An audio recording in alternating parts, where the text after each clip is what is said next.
I'm Alan Hopper. I am with the ACLU of Northern California. I'm a criminal justice and drug policy director there. And I have only been in this job for about a year. For about 6 years prior to that, I worked with the National ACLU's legal department. I was the litigation director of the Drug Law Reform Project of the National ACLU. And so my perspective on this stuff has been largely from that of a lawyer.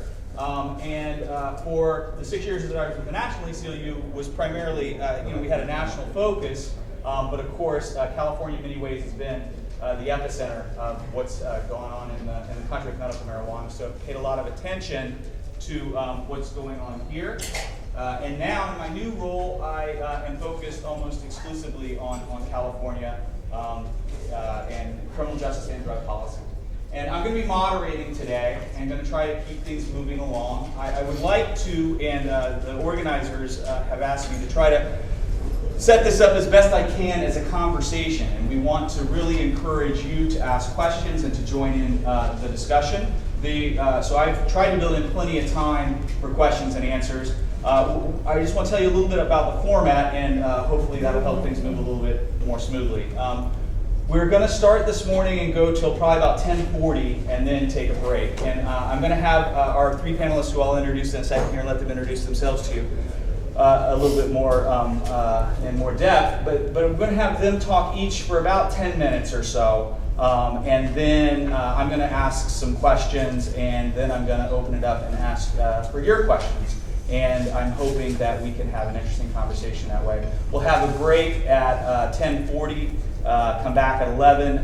Martin Lee and Fred Gardner will be here to talk to us some about their CBD project. And then we will go till noon, take a break till about 1, and then come back for some more sort of specifically science-focused conversation later in the afternoon. So with that, I will introduce to you just briefly Steph Sherer, Dale Gieringer, and Debbie Goldsberry.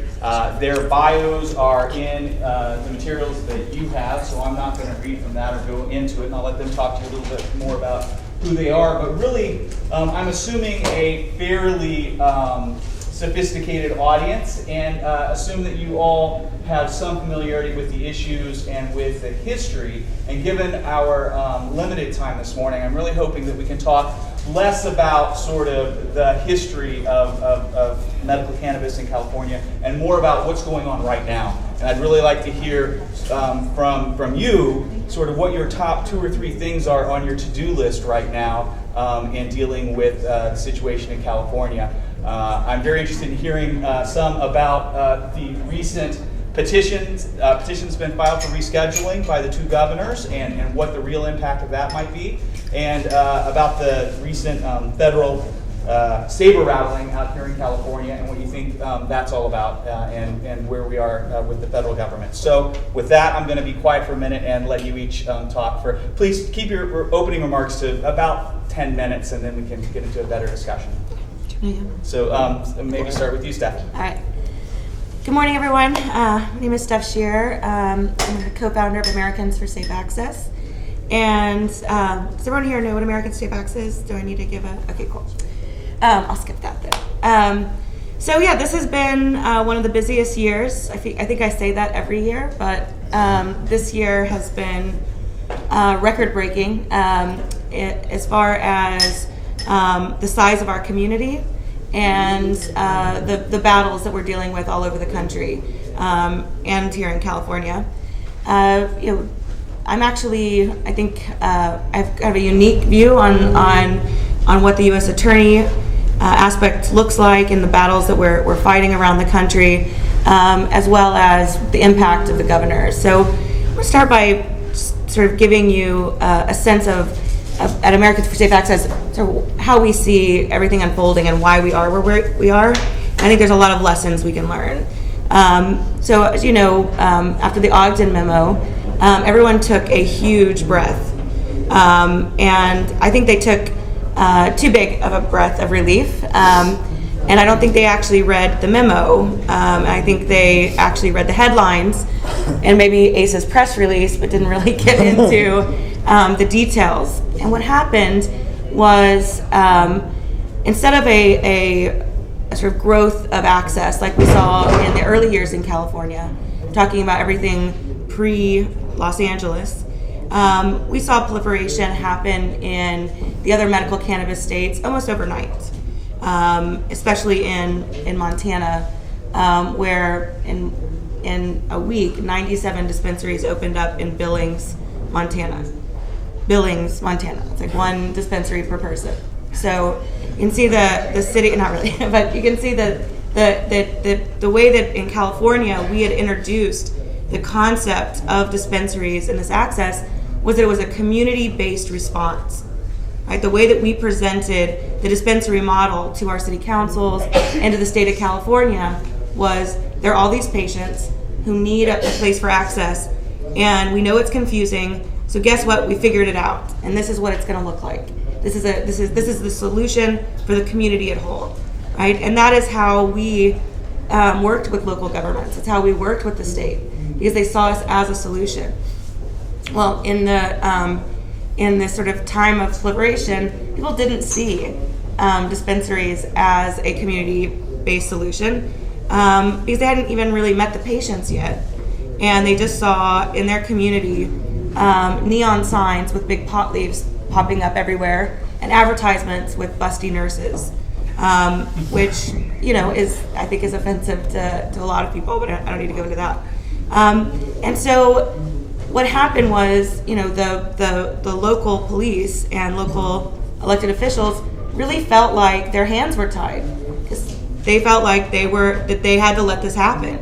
And what ended up happening is local authorities and local state and city officials reached out to the U.S. attorneys. They reached out to the feds. This was actually our biggest nightmare. It's what we, this definitely broke the sort of concept that state officials were behind their medical marijuana laws. Here in California, we created sort of a illusion a lot of the time that California was really behind its medical marijuana laws. And while we were implementing safe access here, we were suing law enforcement. I think we've sued every agency you can think of, the DMV, departments of health. I mean, we've sued them all. But we were very careful about messaging about that, and we did everything we could to really keep those stories in the California press and not make it national stories. So I think that the people in the other state, and maybe this is partly our fault, didn't really see how we did it here, right? What they saw from afar was wow, there's dispensaries everywhere, and they're not getting busted. And so I spent a lot of time on the road this year going city to city to city in medical cannabis states trying to tell that story, to tell people how we got here and to offer resources to help them make medical cannabis a permanent part of their landscape. But so, it actually, this idea of U.S. attorneys weighing in actually started here in Oakland, where the city council approved a measure for commercial cultivation, and it was an illegal measure under California state law. It just was. But the city council saw number signs. I'm not sure what happened, actually. I don't know why they would keep going with this. And the city attorney said, perhaps the money. Yeah, maybe. I guess so, but I think they could legalize other things. But I don't know. So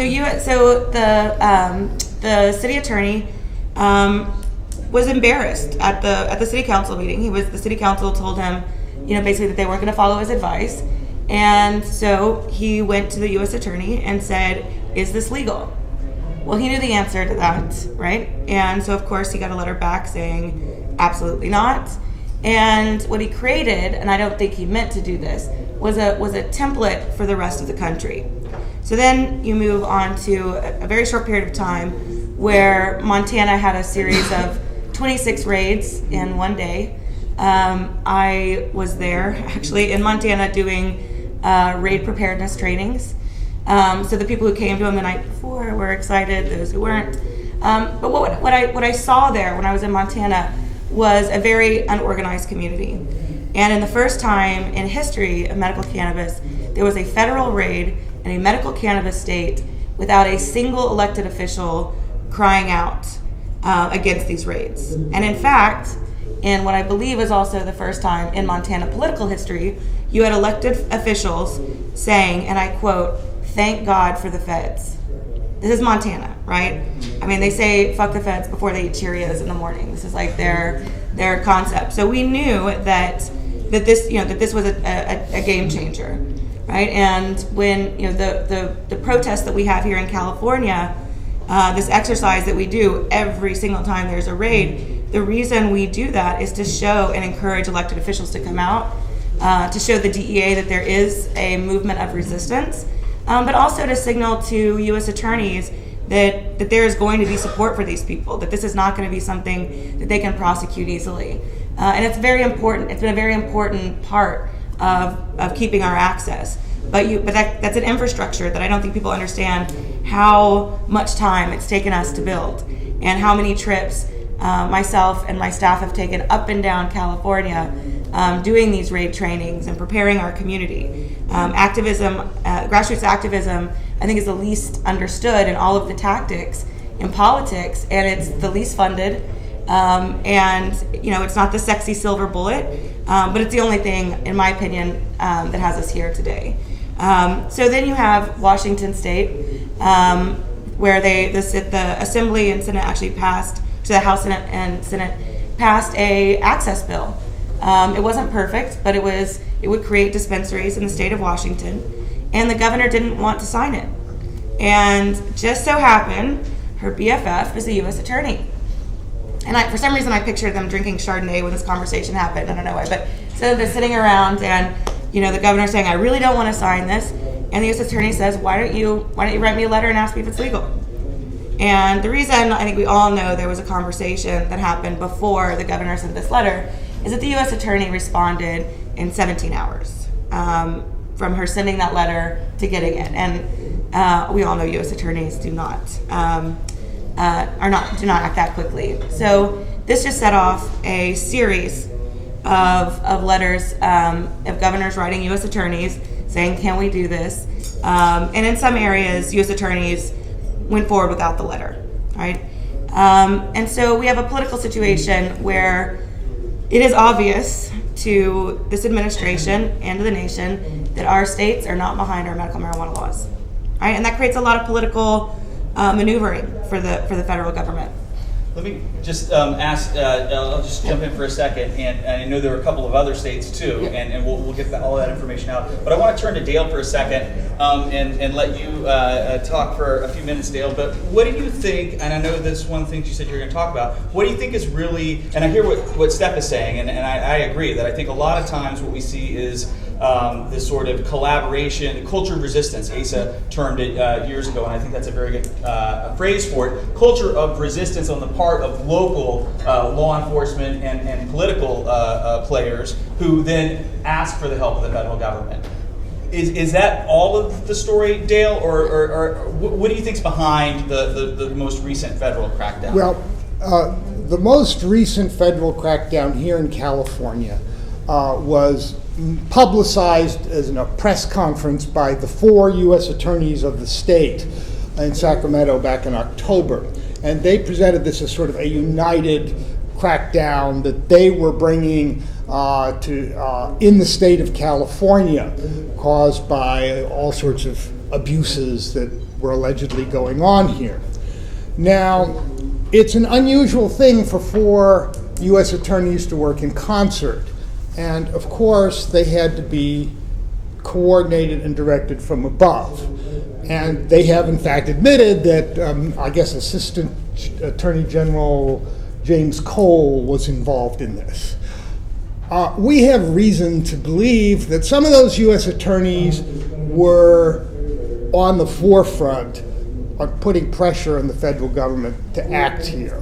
There were certain districts, the Eastern District, where Sacramento County is located, and Redding, Shasta County, has always had a lot of local hostility towards the proliferation of dispensaries there. And the Southern District around San Diego has been an immense battlefield. There's like 100 dispensaries in San Diego, and yet San Diego doesn't really recognize their legality at all.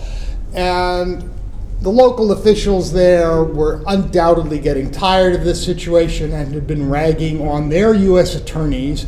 And those U.S. attorneys undoubtedly, I think, were called on their superiors in Washington to go ahead with a crackdown. Now, other U.S. attorneys were brought into this, and particularly the U.S. attorney from where we are, the Northern District of California, Melinda Haig. Now, Melinda Haig is well known to a lot of attorneys and other people that we're in contact with here, and the universal report is that Melinda Haig really didn't want to do this at all, but got dragged into it from above. I must say that the crackdown and the particular dispensaries that Melinda Haig chose were particularly ill chosen. It really, in the Northern District, where things have been pretty well controlled, actually, because we have a lot of cities here that have local regulations and are happy with the situation, the U.S. attorneys really had to go out and look for trouble. And what they did was they cited the federal drug-free school zone law, which was passed back around 1990 to prevent drug dealing near schools, and that prescribes enhanced penalties if you're within 1,000 feet of if you're dealing controlled substances within 1,000 feet of a school or a playground. So Melinda Haig dragged that out, and I think went to the map and tried to find some dispensaries in the Northern District that were within 1,000 feet of a school. Some of the dispensaries she chose were amongst the oldest and best regulated and best respected in the state. Amongst them, the Marin Alliance for Medical Marijuana, which is actually the oldest continually functioning dispensary on the planet.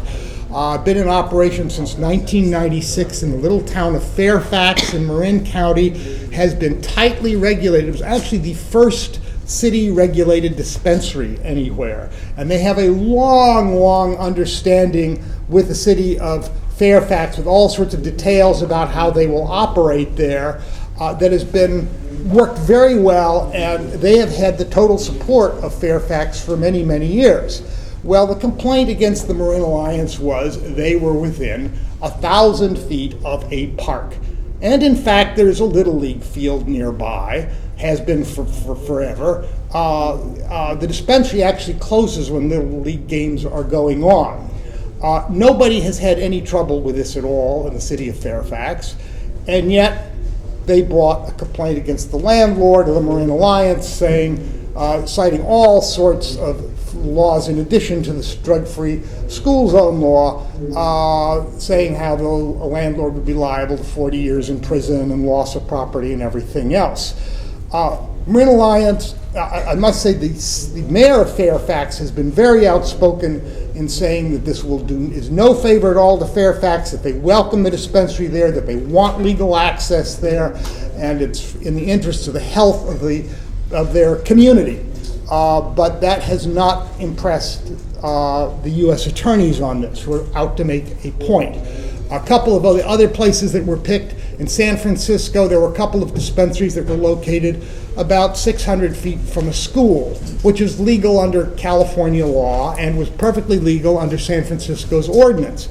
The school had moved in after the dispensaries had established their operations. The principal of the school says he has no problems at all with these dispensaries. He's got other problems in the neighborhood, but not those. Another one, the Divinity Tree in San Francisco, sits in the Tenderloin district, or the Vice district, and they were cited for being within 1,000 feet of a playground. Well, yes, about around the block and in no way visible from the Divinity Tree dispensary, there happens to be a little playground. There's also several bars and massage parlors, and directly across the street from this playground is an adult erotic show theater with a big marquee, erotic circus. So obviously, the Divinity Tree, which is also very well liked in the neighborhood, is no threat at all to the morals of the children playing in the besieged playground in the Tenderloin. So these were the kinds of targets that the U.S. Attorney chose. And I think they were using sort of this progressive, big government regulatory logic of, well, we're making it safe for the children. Thinking that they could get by with this. It plays in the press. Fox News picks it up without looking at the particular places that were chosen. It's a cover story, but it's really bogus. And this is pretty shameful, dirty little business. And it's too bad the administration has gotten involved in this. Dale, let me ask, when we hear, and I know the people around the country hear about a federal crackdown, I just want to be clear, and I actually don't know, right. and one of the things I want to find out from you all is how, in California at least, how much of what's happened recently has taken the form of raids, like they used to do all the time, these smash and grab raids, right. versus these other more sort of insidious strategies of that don't have the same negative newsreel impact, but they still have the same effect in shutting people down. Okay, it's not raids. It is landlord letters almost entirely here in this, and those are very effective. You send a letter to the landlord saying your property is going to be forfeited unless you cease this illegal activity, right. And very few landlords are going to stand up to that. The U.S. attorneys have made it clear, I think they want to get some forfeitures on this particular round, which they haven't done for many, many years in California, right. really since 2001. And they are pursuing 2 forfeitures right now, including the Marine Alliance that I talked to. They have filed a forfeiture claim there, and they've filed at least one down in Orange County, I know, against a dispensary that had been seated there for a long time. So taking it beyond just the threatening letter level to actually filing papers in they're federal getting court convictions that could lead to the seizure of the property that's owned by the landlords. Right. And they're likely to succeed where they pursue that. I mean, there have been a couple of lawsuits that have been launched by ASA and some normal attorneys and others, but it's sort of like throwing sand in the gears, and you hope something will slow down, but it's unlikely. The court precedents are very much against us. On the other hand, we have to understand that this is really only a holding operation by the feds. They said themselves they did not intend to shut everybody down in California. Attorney General Holder yesterday reiterated under questioning by the U.S. House that he did not regard medical marijuana raids to be a high priority so long as the medical marijuana was being distributed consistent with state law and in a reasonable manner. Right. So, right. And go ahead. I don't mean to cut you off. I will come back. I promise. We have lots of time, but I want to give Debbie a chance to get in a word. And I'm wondering, Debbie, if you could talk a little bit about how this crackdown that we're talking about, how's that affecting patients in California? Yeah, I would love to talk about that. And first, let me say, I think I know why we chose this conference. It's got to be the carpet. This is like an acid flashback waiting to happen, just sitting up here. Let me tell you, for the MAPS conference. The crackdowns have had a real chilling effect, and I've been working on these issues for 25 years. I helped found Americans for Safe Access with Steph and Don Duncan and the Medical Cannabis Dispensary Berkeley Patients Group, and recently a collective called the United Cannabis Collective. So I left Berkeley Patients Group to pursue another collective, a collective that's specifically focused on changing the medical cannabis laws and the cannabis laws in general. And I guess it's something I'll be able to talk about a little bit, because I am worried. A couple of years ago we started hearing about cannabis, and I think where we sit now that was a big mistake. It's an honest mistake, but really this is a movement, and we need to focus on the movement and ending the war on drugs before we move on to cannabis, although we're kind of in this blended perspective right now. Well, for example, with my collective, what's happened is that cities that were pursuing permits, applications were available, they stopped. They said, we can't go forward now because of all these reasons that everyone's saying. We saw the memo and we got the word, and they've stopped the process of issuing these medical cannabis dispensary permits. Cities have been banning collectives now. Cities that were on the fence, or counties like Sacramento County, have decided to use this as an impetus to ban access to safe medicine in their county. And what happened with my collective, Berkeley Patients Group, and UCC, United Cannabis Collective, the same week, our banks shut us down out of our bank accounts, meaning that we couldn't couldn't really function without a bank account. It's incredibly difficult. United Cannabis Collective was shut down just because we had the word cannabis in our name, because we weren't even a collective. We haven't even gotten our permit because we lost our access to our first permit when the laws changed in the city of Albany, who had a dispensary permit application process that we were in the middle of, decided to ban collectives based on what was happening with the PAC decision and these memos that are coming out.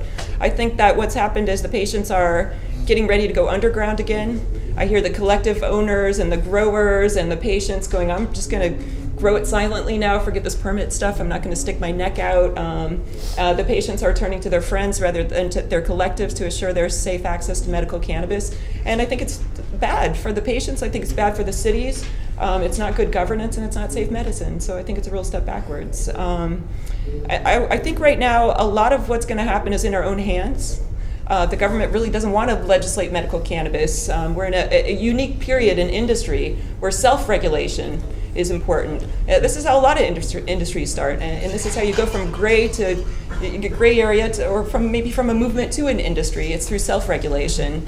And I think like electricity, which is self-regulated because the government thinks it's too dangerous, or deep sea diving, they don't want to touch with a 10-foot pole. Pharmaceutical drugs, for example, are legislated by the USP, that's a 501c3 nonprofit organization.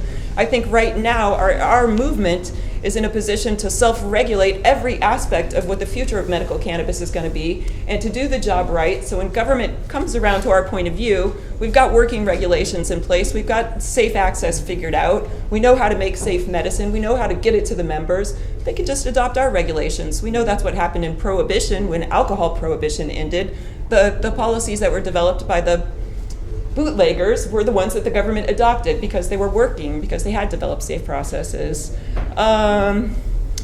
I'm concerned about the counterculture. And then people go, what do you mean the counterculture? And I think when I think in the big picture, I'm concerned that medical cannabis, or cannabis in general, if we don't do our job right, like many industries, will go into the hands of fewer people, and the access will be limited to less people. Medical cannabis, many industries start with visionary entrepreneurs. That's the first wave, it always is. The second wave are people that are kind of visionary, and they come in and they take the work of the visionary entrepreneurs farther. And then the third wave, it's big business. And big business comes and pushes out the visionary entrepreneurs and all the hardworking people that came in the second generation. I believe that cannabis, and medical cannabis in particular, is falling victim to this fate. And if we don't recognize it right now, if we don't turn our fate around and take charge of what the future of medical cannabis is going to be, we're going to see that us, the visionary entrepreneurs, organizations like Americans for Safe Access, who stepped into the void when the void was created, we might not be the people in the future that are in charge of medical cannabis. And like the mom and pop cultivators in Northern California who opposed Prop 19, not because the law was bad, but because they were afraid that big business was farther along in their thinking than the mom and pop industries, and they would get the permits, putting everyone out of business and giving this to fewer people. And I think it's a big concern. I think it's a concern that's in our hands.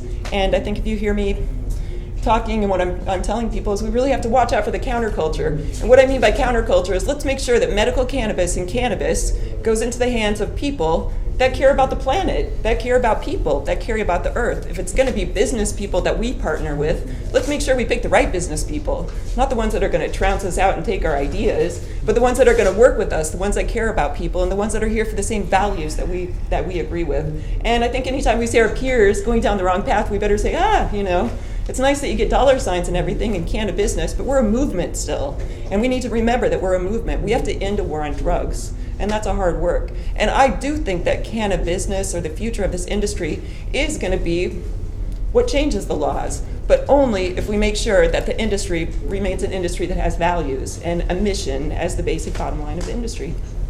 No, that makes a lot of sense. I want to welcome Fred Gardner, who is with us. He will be presenting after the lunch break with Martin Lee about their Project CBD. Fred's a journalist who's been following this stuff for a long, long time. And I asked him and Martin when they arrived if they could come up and join us so that before we get to Project CBD, I'm sure that you can join the conversation, and I'd love to hear your thoughts and questions that you have as they come up for the other panelists. I'm wondering if, so Debbie makes the point about cannabis, and there have been folks pretty prominent. You know, we've seen people on the cover of Mother Jones magazine. We've seen people covered prominently in the media talking about the money to be made and the business sort of ventures that are underway, and this entrepreneurial capitalism as being sort of part of the wave. And I'm wondering if you think that has, you know, I've also heard people say that the thing that is causing the federal government to seemingly to vacillate, right? We had Obama on the campaign trail talking about medical marijuana as if he was going to leave states alone, and yet now we see these more recent actions. Some folks believe that is because there's a perception by the federal government that there's too much money being made here, that it's getting a little bit, you know, out of control in terms of the money coming in, that it's not just small collectives growing amongst themselves and providing to each other, but really it has become an unregulated business, and particularly in California. So I wonder, I'd like to hear your thoughts both about that. Is it as seems to be a perception here, a largely unregulated business? And if so, is that why we see the federal government paying such careful attention here with their enforcement efforts compared to, let's say, Colorado, where, you know, dispensaries are operating, hundreds of them. They don't even purport to be nonprofit. They're allowed to generate profits, and yet we don't see the same sort of federal crackdown there. Is this because of the lack of regulation here at the state level in California, or do you think that that's a sort of a red herring? Well, I want to say that we need that money. Let's make sure that we make smart businesses. If we're going to have nonprofit medical cannabis organizations, do it with a strong business sense behind you. If you don't know how to do it, get some help. If you're going to make a business in the medical cannabis industry, make sure you have a mission and a vision and a set of values, and that you're moving this thing forward. I know for myself, I work with a group called Leon Unlimited, and Leon is in the back there. But what we did is realize that if we want to succeed, let's make sure that these permits, which are valuable, get to the hands of people that share our same values. Well, how are we going to do that if we don't have Harvard MBAs? You know, if we haven't been to business school, yet our competition has. So with Leon Unlimited, what we did is, well, let's look at the curriculum of Harvard MBA school and figure out how we can train our people within our industry to match the same set of skills, so that when an application is before a city government, that we can compete. And if we have to merge again with business people, let's make sure that we really vet those business people and make sure that they're people that share the same values, because that's a slippery slope that I've seen some of my peers go down. I think that the money issue probably has come to the Fed's attention, and one of the places you can see it is the tremendous amount of money that has suddenly become available for political purposes for marijuana and medical marijuana issues in California. This year we have seen a spate of local ballot referenda and initiatives sponsored by dispensaries or collectives that are fighting local bans and restrictions of one sort or another. This has happened in San Diego. The entire city of San Diego is a very large place, and yet a referendum was put on the ballot successfully by medical marijuana activists to suspend an unworkable city ordinance that they'd passed. The same thing, Butte County has had at least 2 referenda sponsored by dispensaries there, which are fighting for survival. Lake County has had 2 or 3. Kern County, where Bakersfield is, has had another one. San Jose had a huge referendum effort, which I think Debbie was involved in. These are big money operations. They're being funded by the industry, which is fighting for survival, and I think the government has noticed that the money is there fighting their laws. And of course, the biggest example of all goes back to last year with the Prop 19 campaign, which was funded here from Oaksterdam by Richard Lee and the Bulldog. So I suspect that this is a factor in the federal decision, and there's a fear that really the business has now got enough money to be an independent lobbying force like Big Pharma in Washington, D.C. But I mean, the money, and Yeah, right. I know you're right, Jim. Yeah. I just want to push back a little bit, because I hear you about the money, but isn't the same, or maybe I'm wrong about this, but isn't sort of the same scale of profit being generated? I know that California's a bigger state, there are more dispensaries, but isn't the same sort of thing going on in terms of profit generation in Colorado? Is the problem not so much the money, but the lack of statewide regulation? Well, I'd like yes. to address that. I mean, so first of all, I mean, I think you have to see, like Dale was saying, a lot of this has to do with the U.S. attorneys themselves. Yeah. In Colorado, U.S. attorneys don't care about pot. I mean, they don't. Not recreational and not medical. And so it's easy for them to say, oh, there's a system, so we don't have to. But you have to really look before, these regulations to say, oh, is it the regulations? And to think, I think it's been very dangerous to think, oh, if we pass the state law and everyone's regulated, that the feds are going to stay away.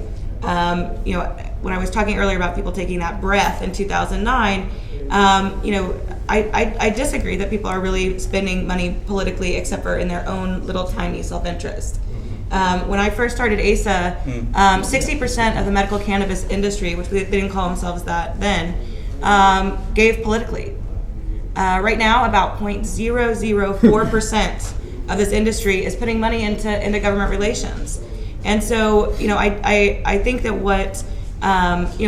and there's also not very much money being made in Colorado either. There's like way too many permits, and that's its own problem. But I think that what's interesting is that most of the people in the media talking about money haven't ever actually sold pot. Like the guy on the cover of Mother Jones, I guess I shouldn't talk about anyone in particular, but they're just like these people that are like, oh yeah, you can make money. I haven't ever done it, but I hope to. And so I agree with, and I hear what Debbie's saying, but I also would say that looking at the sort of progression of who's been involved and the very first group of people I think that were involved in distribution and access were politically minded, did want to change the world, but I haven't seen that be the majority since 2004. Mm-hmm. And what I've seen instead is there's been what I call growers with a heart, where a lot of the people who open dispensaries, there were entrepreneurs who like things like check cashing businesses, like really high risk venture capitalists. A lot of them are in prison right now, but came in, were big, and just wanted to make quick cash and get out of there. They didn't care about regulations. They didn't care about it being a permanent industry.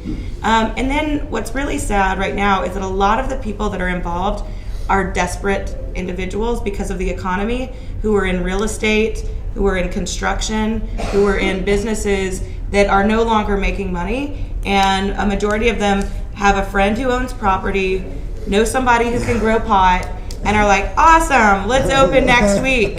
Let's go pick up High Times, and we'll just call it all, so that's, and I've visited, I would say, in California, and not a bigger percentage, but I spent a lot of time on the road visiting these individuals and these dispensaries and seeing who they are. But what's unfortunate about this desperate group of people is they're not business people for the most part. They don't understand how government relations affects their survivability. And of course there's exceptions to that everywhere. And so they see government relations as philanthropy, right? They see it as something that they give if there's anything left in their pocket, instead of, wow, I need to invest in this to make sure that I can even be here in the first place. And so it's confusing. And I think that some of the big business that people are afraid of that are coming into this actually know how to do this. They actually have worked in controversial industries.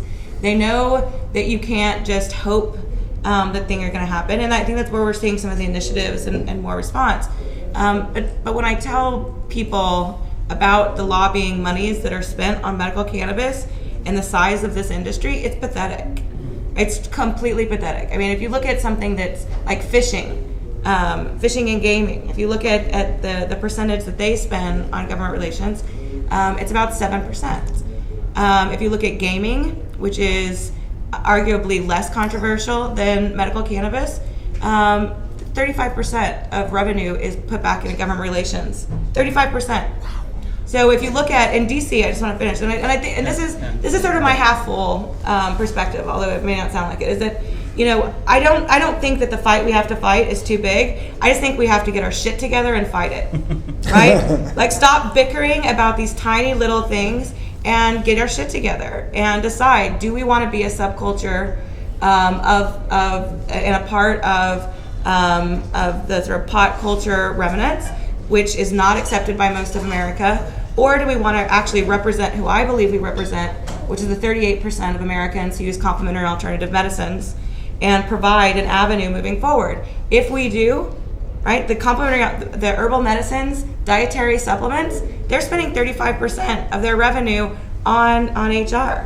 So between ASA, we have an office in DC, MPP spends some time on Capitol Hill, but it's not the majority of what they do. DPA spends less time on Capitol Hill, but we all keep our ears out for what's going on. But the total amount of money that's spent on medical marijuana in Washington D.C. is less than $250,000 a year. I'm so surprised that Obama is going to go after us instead of trying to get the endorsements for his presidential campaign of prosecutors and law enforcement, which is also what's happening in California. There was a fluke in 2008 that the cop groups and prosecutors endorsed Obama. They endorsed a Democrat. It doesn't happen. It's something that, and this is another thing we're hearing in Washington, is that the DNC has put pressure on, not on Eric Holder directly, but on his flackies like Cole and the U.S. attorneys here, saying, we're trying to raise money. And everything we hear from cops is medical marijuana. So do something. And so do I think that is this, of course it's not a hollow threat. What the feds always do is they do something big and sweeping and scary. They pick one or two people to scare the hell out of you. Right. And then we don't hear anything. And then everybody opens back up. Everyone gets pissed off again. And then here come the letters. I mean, the U.S. Attorney's press conference was the best thing that could have happened to us. Because this has been going on since Obama was president. These landlord letters, raids, all of this shit. No one wants to listen to it because every time we bring it up, people are like, "Oh, that's because they're doing it wrong." Okay, you guys get now and admit that it's not because anyone's doing it's wrong. It's because it is a campaign of intimidation, right? That's all they've got. They can't shut us down, but they can scare the hell out of us. And for a stamp, they closed down 2/3 of the dispensaries in San Diego. But guess what? This is the 7th time they have done this. The 7th time. But let's talk for a minute about the recent, very widely covered in the media move by a couple governors, right? So there's a petition that's been filed to reschedule cannabis petition filed with the DEA. We'll be talking later this afternoon with Lyle Craker about sort of his efforts to help facilitate taking marijuana through the FDA approval process. This seems like a different approach. It's not talking about doing a bunch of new research, right? It's a petition that's been filed with the DEA. What's the real significance of this, and what would be so A, does it have any chance in hell of actually succeeding? B, in what sort of time frame are we talking about? And C, if it did succeed, what would be the real life implications, ramifications of that? This is a really important development that we finally have states officially calling for rescheduling. Now, there's actually a rescheduling petition that's been around for, what now, 9 years, that we've been party to, actually, some of the people in this room, which, as you may know, got turned down flatly after being ignored for 9 years in the by the DEA. We had to sue for unreasonable delay in the Court of Appeals, and then we got immediate response flatly denying the petition, and I must say on very flimsy grounds. They basically, in the reply, the DEA cited every possible study you could ever think of that it showed something possibly harmful about marijuana.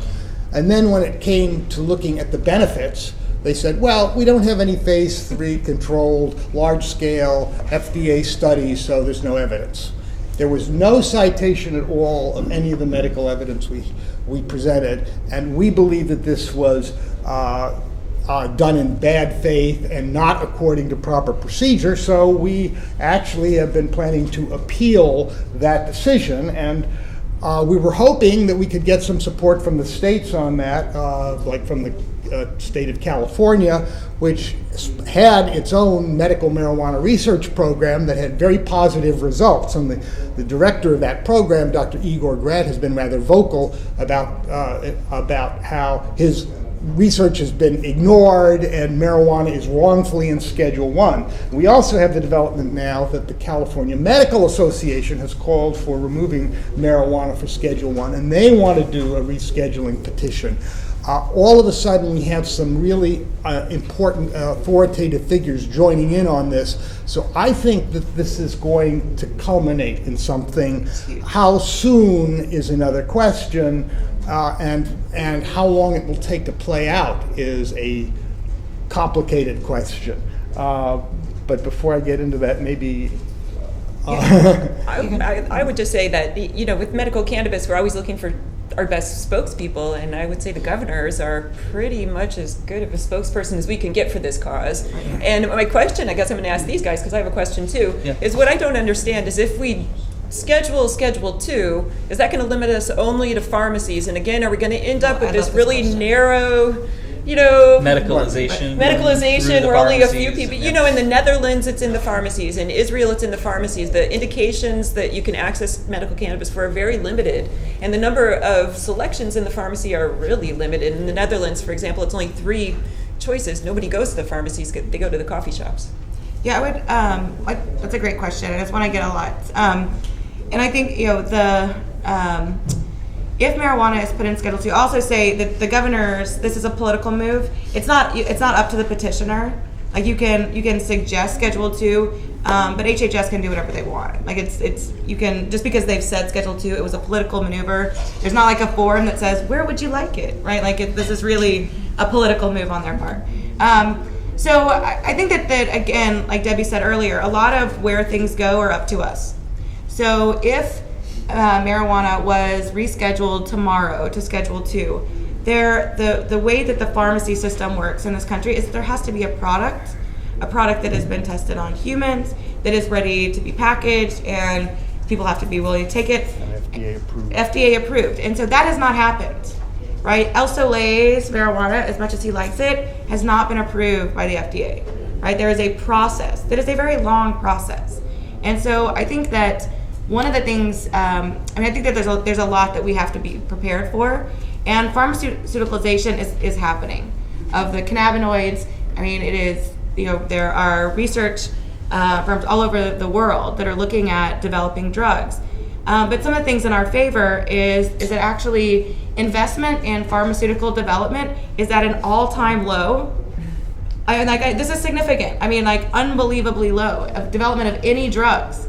And for anything with plant matter, forget about it, right? Like scientists do not want to deal with developing these drugs. So are there going to be CBD drugs? I hope so. I hope there's going to be pills in the future that are taking advantage of this science.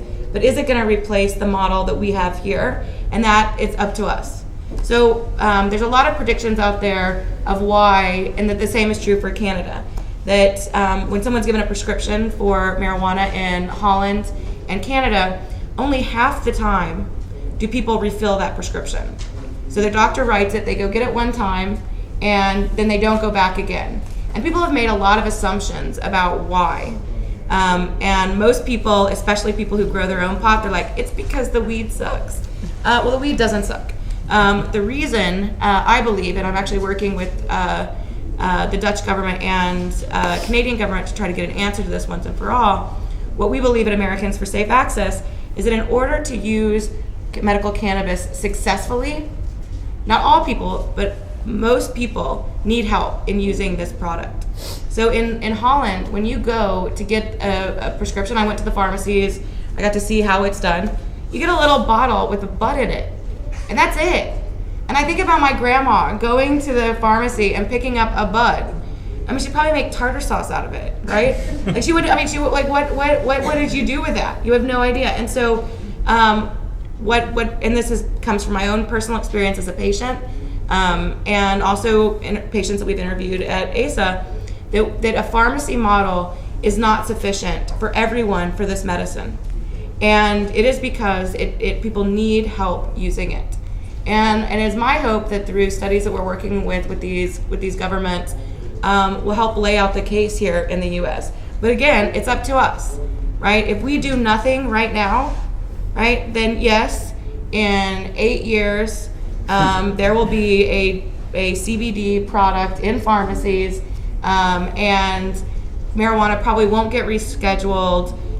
They'll just reschedule CBDs and leave marijuana in. But the significance of the governors, and this is huge. Like, this is the biggest thing that has happened since I've started ASA. Like, this is huge. I mean, this is people finally listening to us, and we're encouraging ASA every governor of a medical cannabis state to sign on. And we also have been talking. We were working with the governor's office in Washington, and we think that this could mean a lot more states sign on to our lawsuit, because I think they're all afraid that they're going to have another 9 years experience, which is what we had. And so I think there's going to be a lot of collaboration. And I think I'm sorry, when you say your lawsuit, you mean the lawsuit challenging the rescheduling Yes. decision? Yeah. And so we just got the briefing schedule for that. So we'll be filing our briefs, I think January 26th. Mm-hmm. So the ball's rolling, and it's an exciting time. Can I just make an aside Yes, here? yes, please. It's kind of an aside, but for people that don't know, and correct me if I'm wrong, but Sativex, the company that owns Sativex just sold the rights to the U.S. and Japan for $434 million to a pharmaceutical company. That's how big time this is. Sativex is saying that they are crossing their fingers. They should be able to get approved in the U.S. for limited indications, of course, in 2015. Mm-hmm. But the fact is that it will only be for limited indications. Cancer pain. Cancer pain, and the fact is that the capacity of Sativex nowhere approaches the demand of the American market. Let me make it clear. Rescheduling is the first step. Rescheduling by itself solves nothing. Everything is as illegal tomorrow as it is today if we reschedule. You get a defense in court. However, it starts the ball rolling because it indicates that the government was wrong about its whole line on marijuana, and it needs to find a legal way to make it available. And so that will open the door to further regulatory and legal change down the line. Normal's position is and always has been that marijuana should not be a controlled substance at all, that it should be taken out of the schedules entirely and sold in a manner similar to alcohol for adult use and medical use by minors. Let me, before I'm about to turn it over to you, I'd love to hear your questions. I hope that you have some. But I want to give the panelists an opportunity, Fred, you as well, to ask one another questions. I mean, one of the things that was interesting, exciting to me about being here today is I know you all, but I haven't ever been in a room with the four of you or five with Martin when he comes, sitting around a table and listening to you ask each other and debate each other about points about which you may agree or disagree. Do you have questions for each other before I open it up to the floor? I guess I have a question, and this is kind of one of my questions I turned over at the beginning, and this is about the counterculture. So it's kind of for Steph, but I think it's for everyone. A little while ago, Steph had mentioned, are we going to be a medical cannabis something, or are we going to continue to be, a bunch of hippies in a closet? Or, I'm summarizing, of course. And I was recently on a panel, and the guy next to me said, High Times Magazine has to change their name because it's too hippie, and now that we're moving forward, it's going to work against us. And I write for High Times Magazine. I'm a columnist online. My bosses are here, and I was just thinking, did we really work 25 years? I got involved in this right off the Grateful Dead parking lot. I believe in music and dancing, and I like to come to MAPS conference because I have enjoyed psychedelics in my life, and I strongly believe in the counterculture. And when I say the counterculture, I mean all parts of the counterculture, be it business people who don't believe in the predominant business structure, be it people that like to dance, listen to music and close their eyes and see twirly lights. I actually like that. And to me, at the end of 25 years of fighting prohibition, it's going to be a real bummer if I'm still discriminated against because I like to dance and close my eyes and smoke a joint. And I think that's another failure that we're going to have as an industry if we don't make place for the countercultures, Rastafarianism, hip hop, for example, hippies, whatever it might be, that if we ourselves become our own discriminators. And so, Steph, can't we coexist, and can we create a medical cannabis industry that accepts everyone who isn't hurting anyone? Yeah, I mean, I hope that it accepts everyone, and I think, I mean, I didn't fall off the Grateful Dead bus. That's not where I come from. I mean, it's not where how I came to medical cannabis. And I think, I came here as a patient, but also as a political activist in other arenas. And I think that, of course, yes, everyone should be welcome, but what is seen as, I think we'd say is discrimination, but it's not comfortable to everyone. And, I don't, being in a room full of people smoking joints and twirling and listening to music, I think that's great in people's personal lives. I mean, but I just question where it belongs in developing our space at the table in this society. And what frightens me is I hear this all the time as I travel around, and we get calls at ACE all the time of people who are reluctant to try cannabis because of the subculture, that they are reluctant to try something that their doctors, their family are begging them to try because of the other associations. And so, I am personally against the drug war. I'm personally against any sort of pushing subcultures and criminalizing behavior.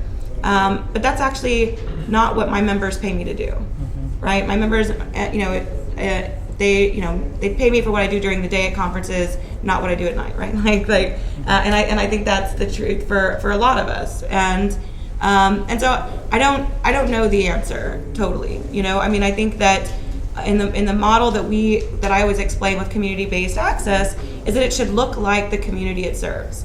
So if you are a Rastafarian and that is what you're comfortable with, and that is how you heal, then that is what your access should look like. If you are a hippie and you want to be twirling and dancing while you're getting your medicine, I'm not putting those together, I'm just paraphrasing you. I don't think all hippies twirl. Actually, maybe they do, actually. And throw glitter in the air. You do that. I do, you do that. So I think that's what that access should look like. But for people who are not comfortable in that environment, I think that's the other side of this, is that a lot of the new facilities, a lot of the new people getting involved are people who go to a dispensary and they're like, wow, I love that I have access and this is safe, but I really don't like the tie-dye. And I really don't like, the person behind the counter. They make me feel uncomfortable. I don't want them to ask me about if I'm high, right? So I think that a lot of what we're seeing isn't people saying, oh, we got to get the hippies out, but it's also like a reality that I think that the first stages of the medical cannabis industry, which, let's be honest, even though they were politically astute, they were all, I would say 80% of them were getting up every day, partially because they were getting paid to do so. There were definitely people were making money all along. That's what I'll say, and they and that was a part of. Maybe it was the only way they could make money, so it made it less of an option of why they were going to those stores. But I think that as this has evolved and people are looking at broader implications of cannabis as a medicine, because I think we've learned since I started ASA, we've learned more and more about the populations that this could serve. 7% of Americans nationwide use cannabis for recreational purposes. And if you're part of an industry, that's a market size, right? That would be defined as a market. Well, there's another market size out there in America, which are people who use complementary and alternative health methods. And that is a bigger market size. That is 38% of the market. So part of that 7% is part of that 38%. But I guess what I'm saying is that I guess I would turn it around, and are the subcultures going to let more people in? Are the subcultures going to create a space that is going to let my grandma, when her doctor says, please take this, that she will? So I guess that would be my reverse question. That's good. Any questions, Dale, Fred? No? I see. Okay. I think Go that right here. Yes, sir. in Michigan, Chuck Green, with what is now Arborside in Michigan, I really think that we can combine those two concerns so well. No one is more counterculture really than me. No one loves LSD and partying naked in the woods than me. But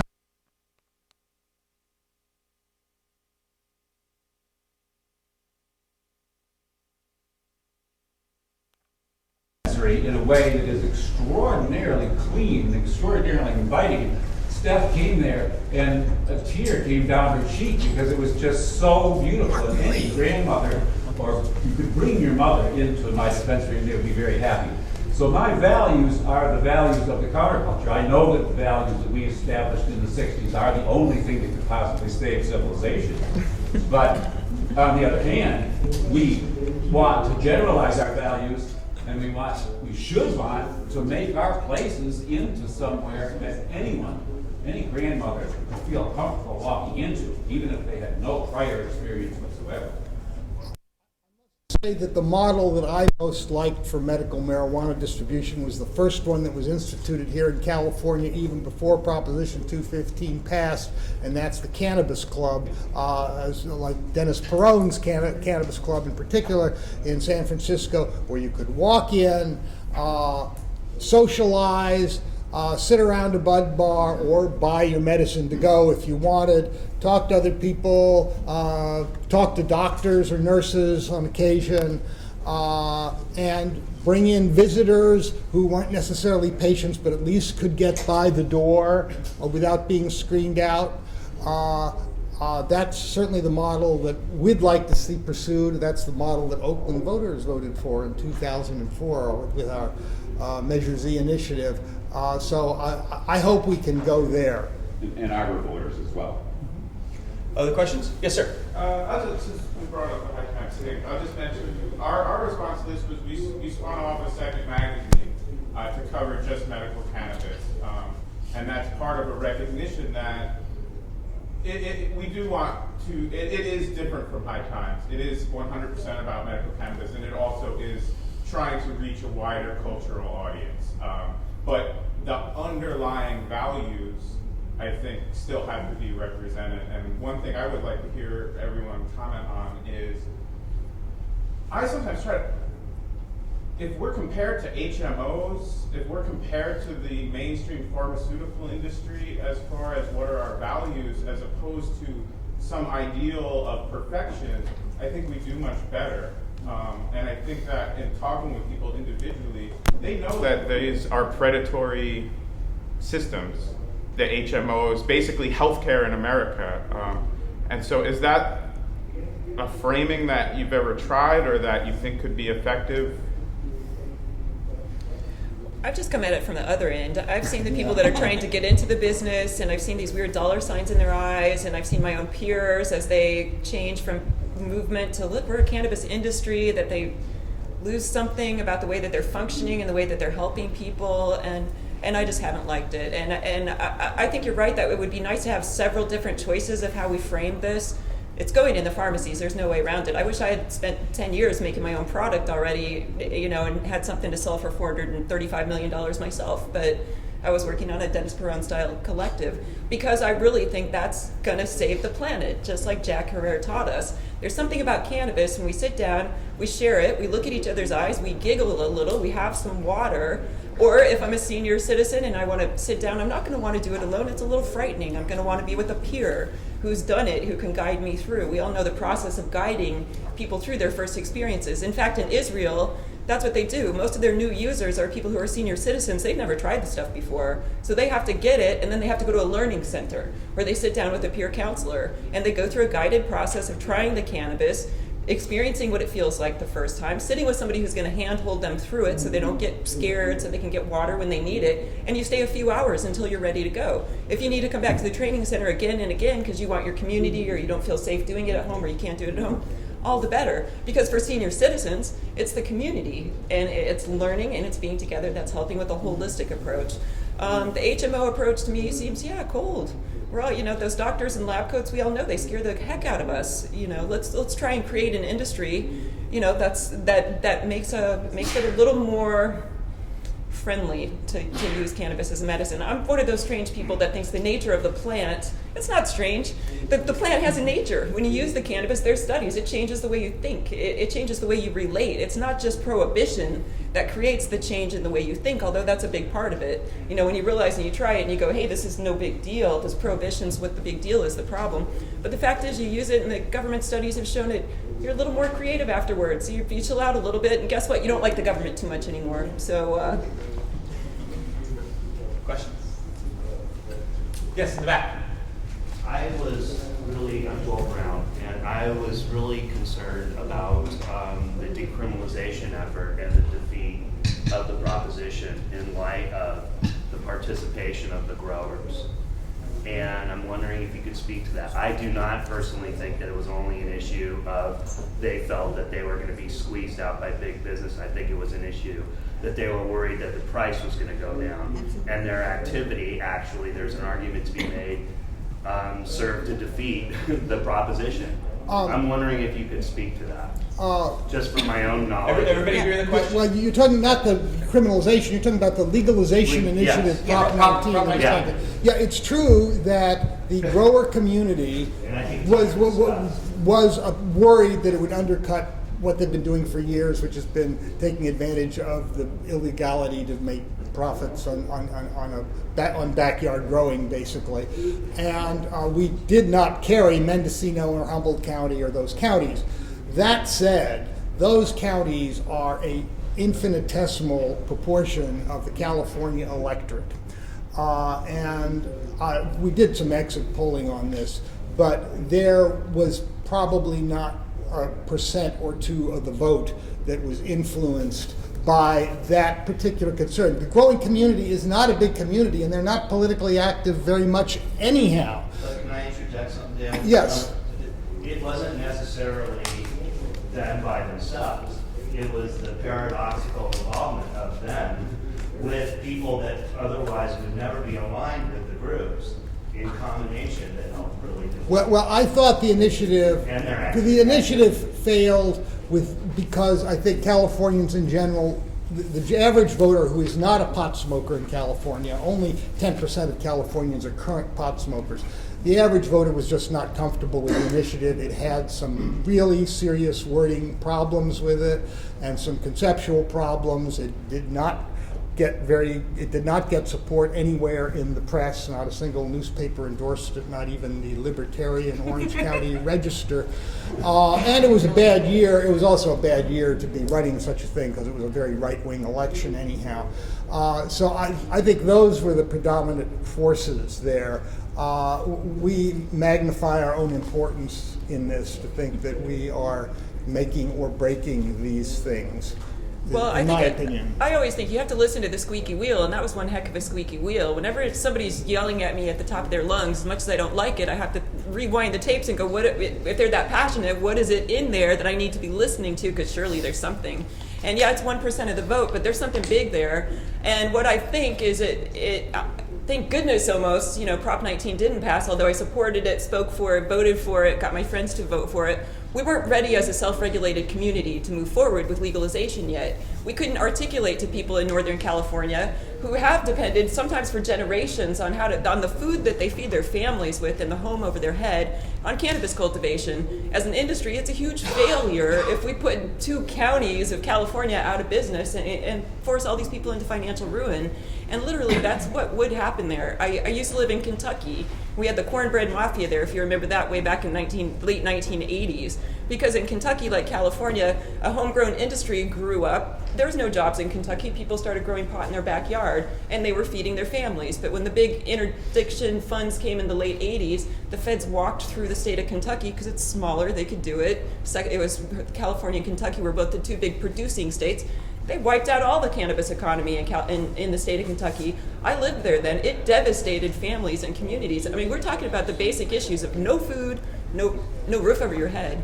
And you think that a few 1% people, well, yeah, they're yelling loud because they're not going to be able to feed their kids. So we have to solve that problem. Yeah, I just like to say, I mean, I do think we and I've been going through a process right now of working on an initiative for California again, another one. And it's putting stakeholders at the table and really hearing the different perspectives has been enlightening.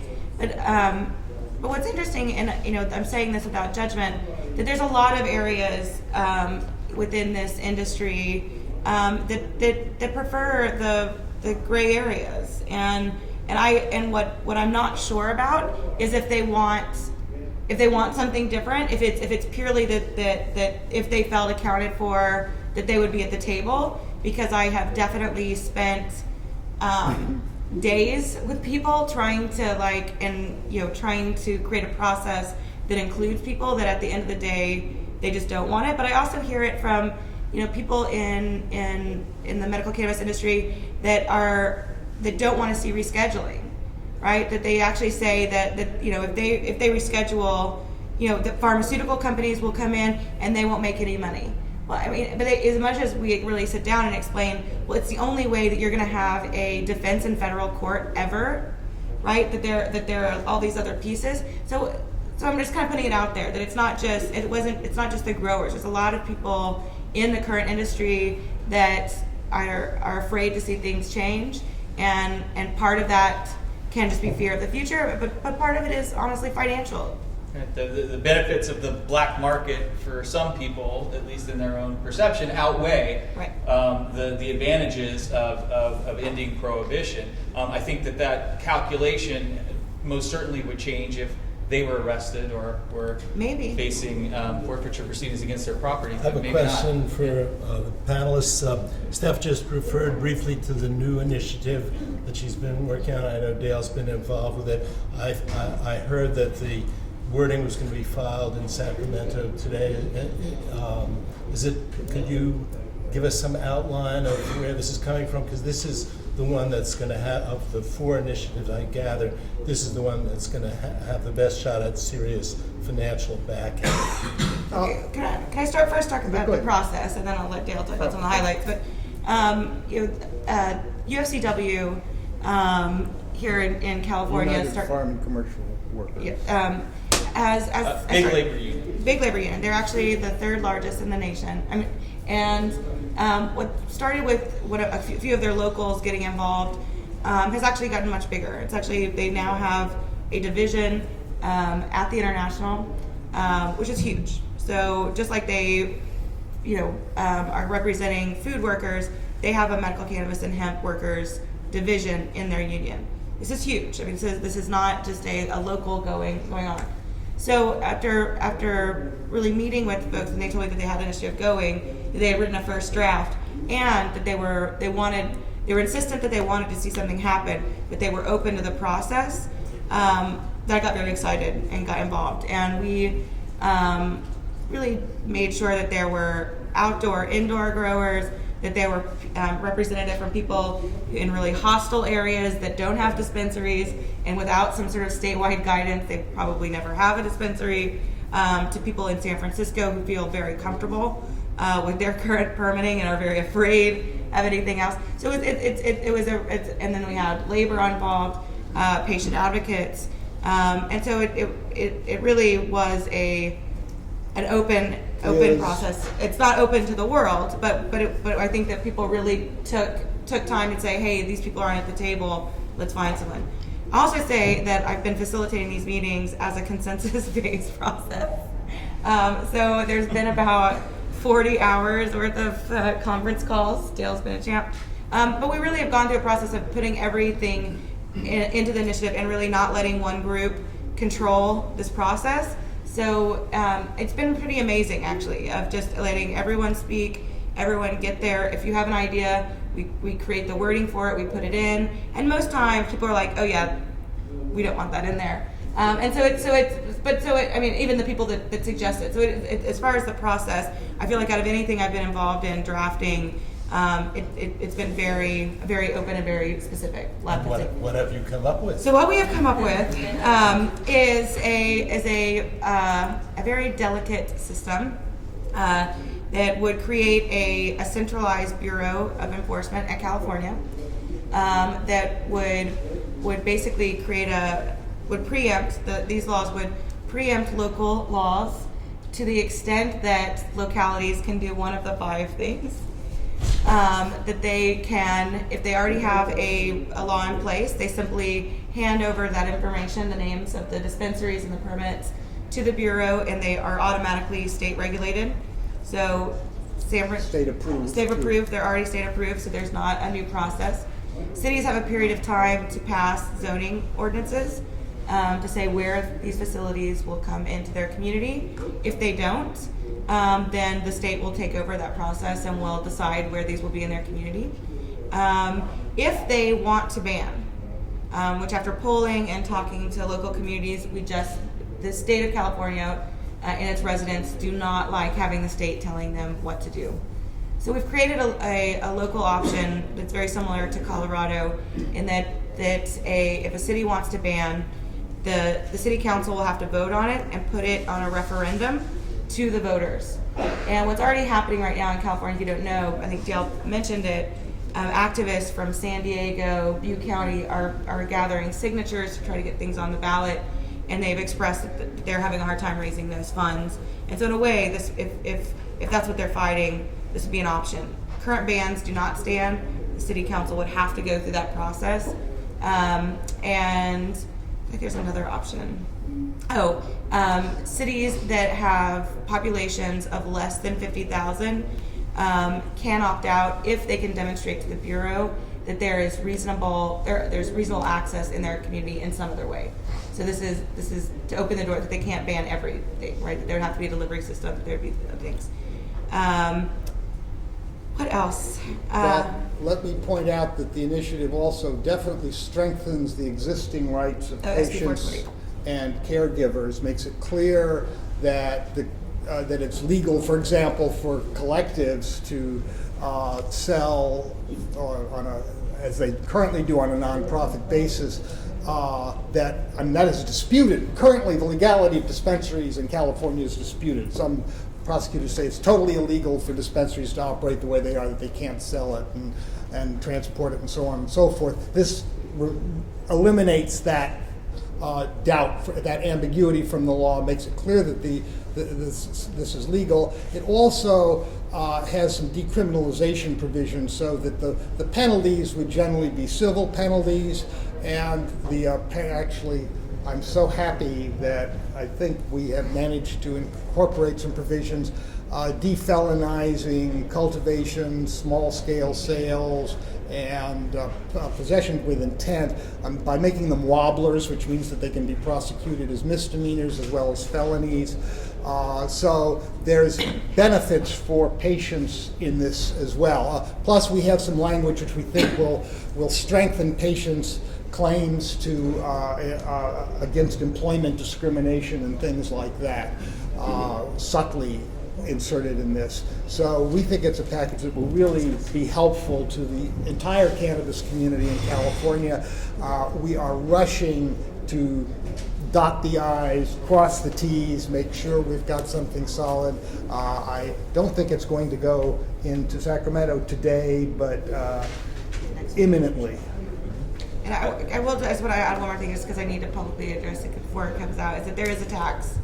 There's a tax in the initiative, and but it also creates a cap for localities. So it creates a space for 2.5%, but cities can't go above 2.5%. ACE's position is still that this is a medicine and it should not be taxed. But this was a consensus process, and what brought me around were two things: was that anything that goes over paying for the Bureau, there will be a trust fund, and 30% of anything that's left over will go to revive the UC research program. which is, I think, one of the biggest political gifts that we've had since the governors have come out. And then another 30% will go to communities to help with emergency room doctors, things that it's a huge problem with the current California budget. But also another 30% will go in the form of grants to facilities that offer patient services and health services. And it's I wanted to create a tax incentive for dispensaries to do that, and it's just not possible. But there is going to be something in there that says if you provide low-income programs, there's actually a way for those businesses to stand out and honestly be rewarded for them. So there, it's off my chest. I'm supporting taxes. It feels horrible. But, we had a question down here in front. We'll go. Well, actually, you guys answered the question. It was about to see what the next bill is and what can we get together to support. But why I have the floor for a second, I just want to bring everybody's awareness to an event that we're planning for Earth Day weekend, 420 weekend, called Deep Green, and really looking at the different 7 dimensions of cannabis: medical, industrial, spiritual, cultural. How do we bring this all up and really have a festival, but also very esteemed panelists. And so I'll put flyers out because I want all of you to know about it, but also if you want to participate either as a panelist or a sponsor in any way. I think it's something you guys will all be interested in. And it's just another platform to have the cannabis movement get our shit together. Let's really step it up. Let's really work together and show that we can be very professional and have to move this forward together.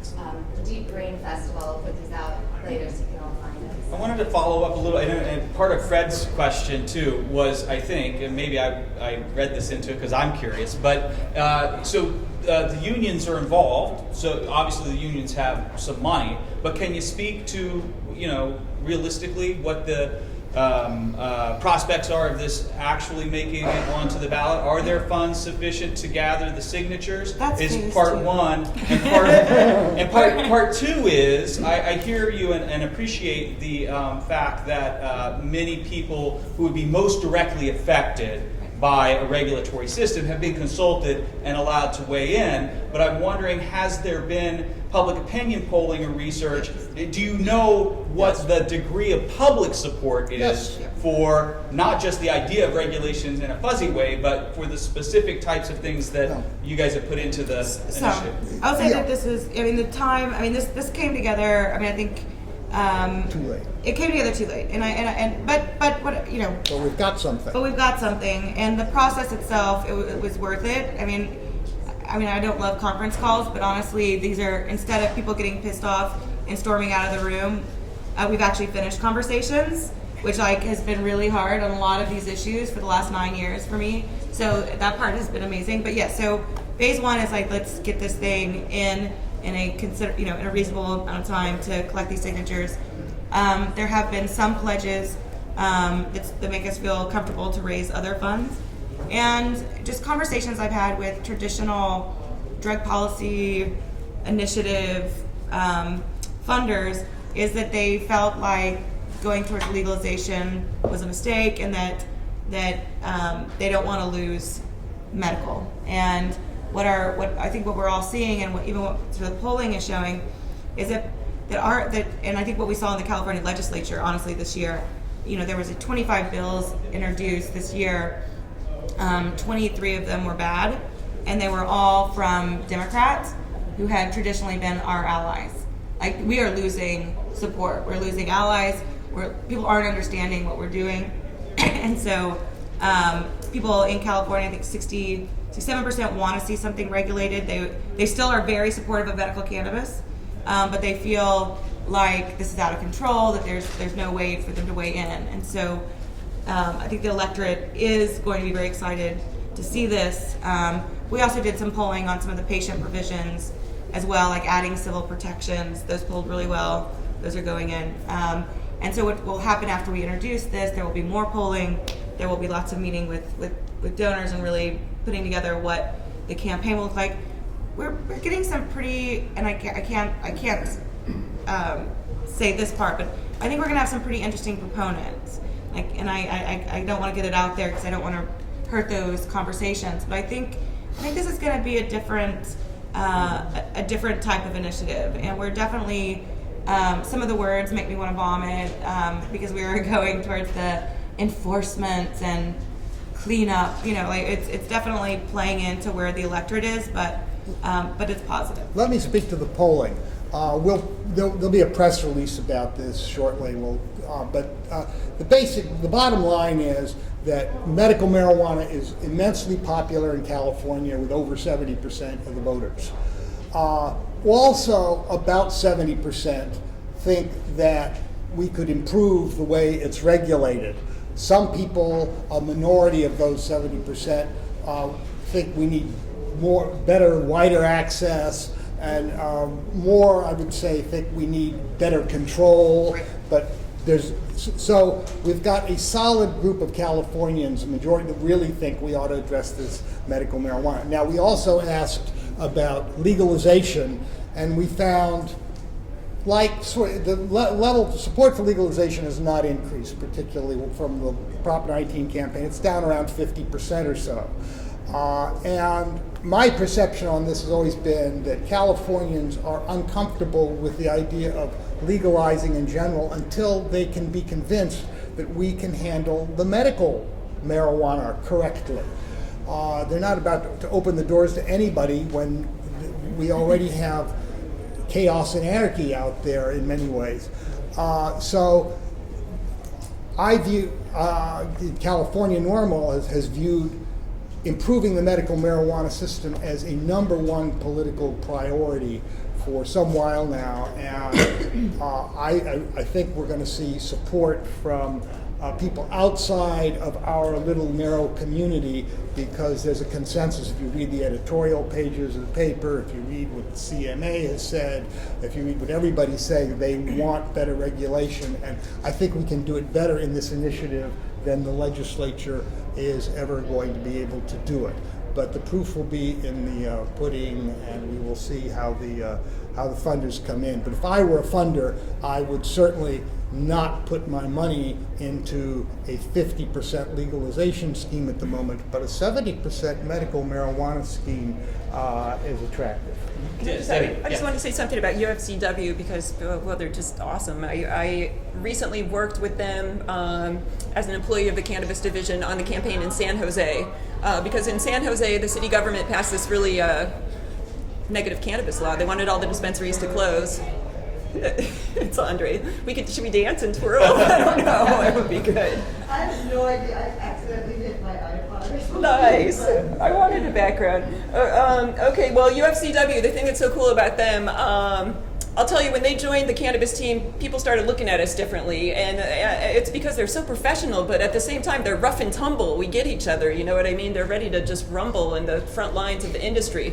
The thing that's really great about the UFCW is that because they come out of the farming industry and the commercial workers industry, they've set standards for many of those industries. They understand that when you have an emerging industry, you set the standards yourself, and those become the government regulations. For example, butchers. UFCW was deep in setting regulations for butchers. You got to do that right.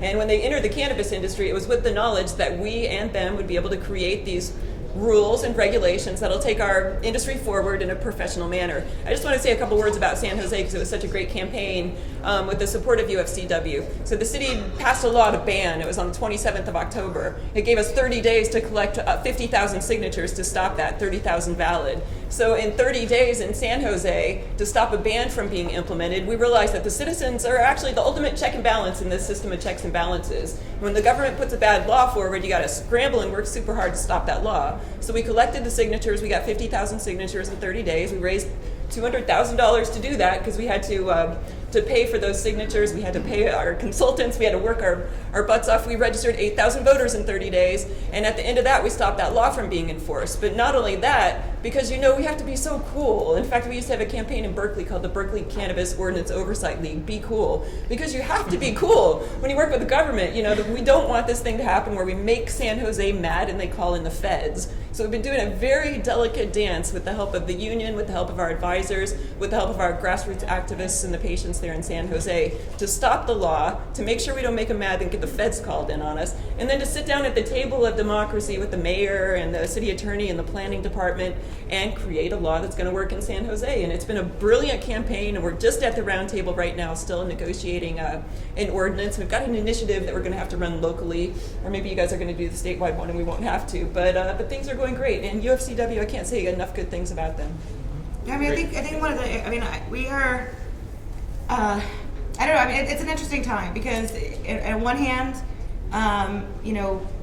the staff of mine that have to answer our hotline, which, is patients all over the country who had law enforcement encounters or who are desperate for medicine, those numbers go up and up and up and up and up. And the reports I hear, instead of hearing them just from California, it's all over the country.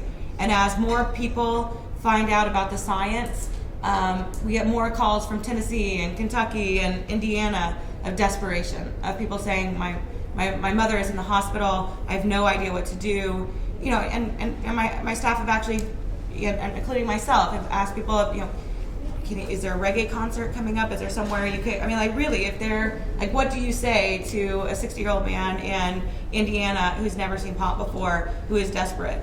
And so at one side, there's all of this lack of access that's creating that pain. There are thousands of people who are entangled in law enforcement in Michigan. I go to sleep every night worrying about the amazing people I've met there. Montana. There's so much happening.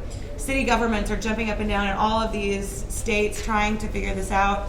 And just from the pure amount of suffering, it feels like we're losing, right? And at ASA, struggling to raise enough money to answer those phones, have enough attorneys. It's exhausting and it's scary. But on the other side, in my daily work, I'm also sitting down with the president of USCW. I'm also sitting down with CMA, coming at the table in a new way. Governors feel like, in Washington, the governor of Washington, I don't think is doing this because of some great place in her heart. I will assume that, but I don't believe so. What would happen is she got a lot of shit for vetoing that bill. A lot of shit. And from people that she wasn't expecting, because she's not running for governor again, but she is hoping for an appointment in the Obama administration. And she had to clean up. Same thing in Rhode Island. This guy does not want to implement the dispensaries, but he felt the pressure, right, and had to do something. So we'll take it, right? Feel the pressure. So this is moving into a mainstream area in a very quick way, and there's a lot happening. And I just hope that people look at this time and you don't get overwhelmed, and you really plug in, right? If it's your state, if it's your if you're working at the federal level, really plug into something, because people are listening and they're looking for answers. But our opponents are just as active right now, and actually more active. California Narcotics Officers Association is showing up in Michigan. They're showing up in Montana. Their messaging is better. They're not hysterical anymore. They're smart. Every single person of our opposition now has a family member that's a medical marijuana patient. I don't know if you've noticed, but they're smart, and so there's a lot going on. So I would just encourage people that this is a time to not relax, to really come to the table, because there's a lot to do. I know Dale's going to make an announcement. I just want to say, though, we're going to wrap up now for this portion after Dale's announcement. Oh. I want a big round of applause for our panelists. I want your hand.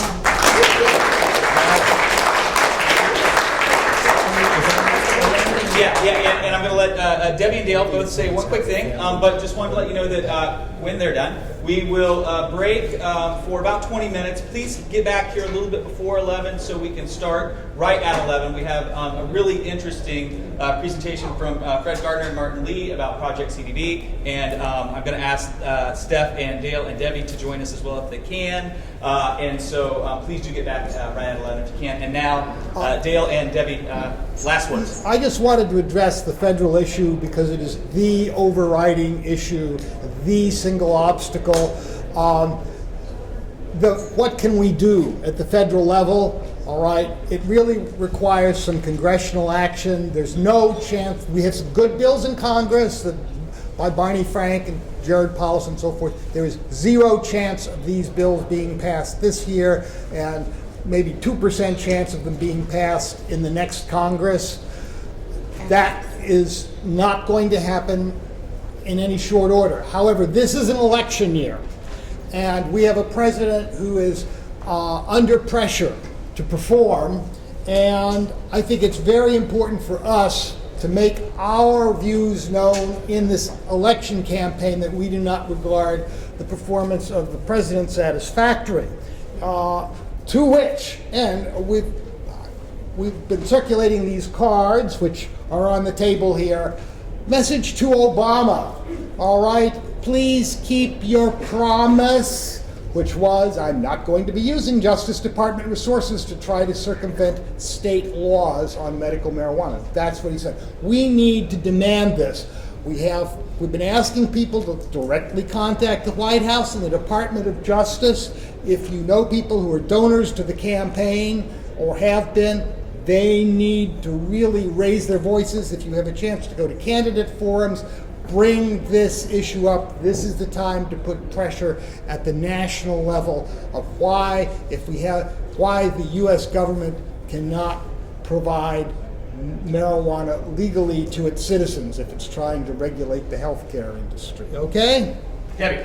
I just believe in self-determination and self-regulation of this industry. You've heard me say it again and again. A company I wanted to tell you about that I work with as the ambassador is Steep Hill Labs, the first and foremost testing lab in the industry, a group of really great people who got together and realized this is a safe medicine. 10,000 years of experience has shown us that it doesn't need to be FDA approved, and in pharmacies it's very safe as it is, but that we can self-regulate cannabis ourselves. And at Steep Hill Labs, we test the cannabis for cannabinoid content, we test the cannabis for molds and mildews, pesticides and fertilizers, and we have a new machine that I'm representing called the QuantaCan, which allows dispensaries to take the machine home to test the cannabinoid content at their own facility, as well as the water weight, which is, as you know, if you're in the industry, incredibly important to make decisions about what medicine works for your patients. So I want to mention Steep Hill Labs. But what I want to tell you is, you see that me, I'm working with UFCW, Liana Limited, High Times, Steep Hill Labs. I'm on the board of Cal Normal, I'm a volunteer at ASA. For all of us, we need to find where our happy spot is, and we need to plug in there, and we need to work determinedly till this war on drugs is over. And I'm really glad to be here with you guys. So Plug into your happy spot. That's right. Thanks. Plug